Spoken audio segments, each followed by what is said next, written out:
وآتیناہما الکتاب المستبین، ترجمہ کنز العرفان، اور ہم نے ان دونوں کو روشن کتاب عطا فرمائی، وہدیناہما الصراط المستقیم، اور انہیں سیدھی راہ دکھائی۔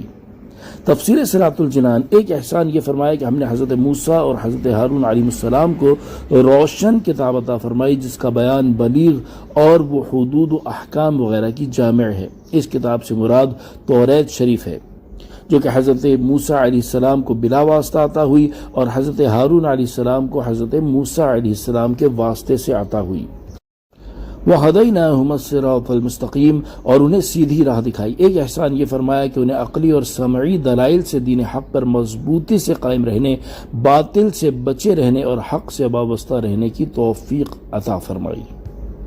وَتَرَكْنَا عَلَيْهِمَا فِي الْآخِرِينَ، اور پچھلوں میں ان کی تعریف باقی رکھی۔ سلام علی موسیٰ و ہارون، موسیٰ اور ہارون پر سلام ہو۔ تفسیر صراط الجنان، ایک احسان یہ فرمایا کہ بعد میں آنے والوں میں ان کے اچھے ذکر کو باقی رکھا۔ یہاں بعد میں آنے والوں سے مراد حضور سید المرسلین صلی اللہ تعالی علیہ وآلہ وسلم کی امت ہے، اور اچھے ذکر سے ان کی تعریف و توصیف اور ثناء جمیل مراد ہے۔ سلام علی موسیٰ و ہارون، موسیٰ اور ہارون پر سلام ہو۔ اس آیت کا ایک معنی یہ ہے کہ قیامت تک مخلوق ان دونوں بزرگوں پر سلام بھیجتی رہے گی اور ان کا ذکر خیر کرتی رہے گی، اور دوسرا معنی یہ ہے کہ خالق کی طرف سے دونوں ہمیشہ امن و سلامتی میں رہیں گے۔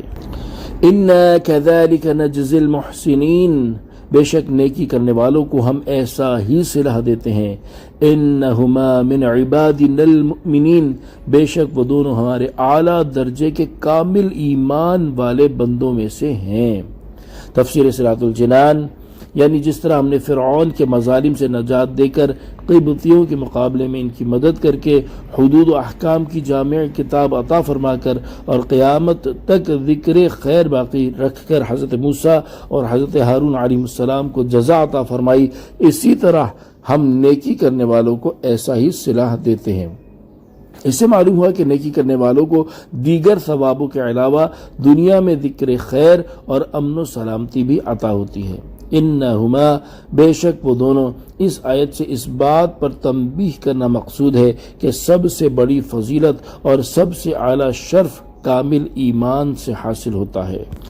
وَإِنَّ إِلْيَاسَ لَمِنَ الْمُرْسَلِينَ، اور بے شک الیاس ضرور رسولوں میں سے ہے۔ تفسیر صراط الجنان، یہاں سے حضرت الیاس علیہ السلام اور ان کی قوم کا واقعہ بیان کیا جا رہا ہے۔ حضرت الیاس علیہ السلام حضرت ہارون علیہ السلام کے اولاد میں سے ہیں، اور آپ علیہ السلام حضرت موسیٰ علیہ السلام کے بہت عرصے بعد بعلبک اور ان کے اطراف کے لوگوں کی طرف مبعوث ہوئے۔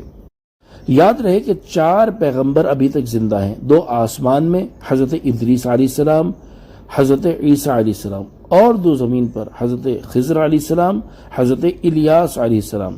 حضرت خضر علیہ السلام سمندر پر اور حضرت الیاس علیہ السلام خشکی پر منتظم ہیں۔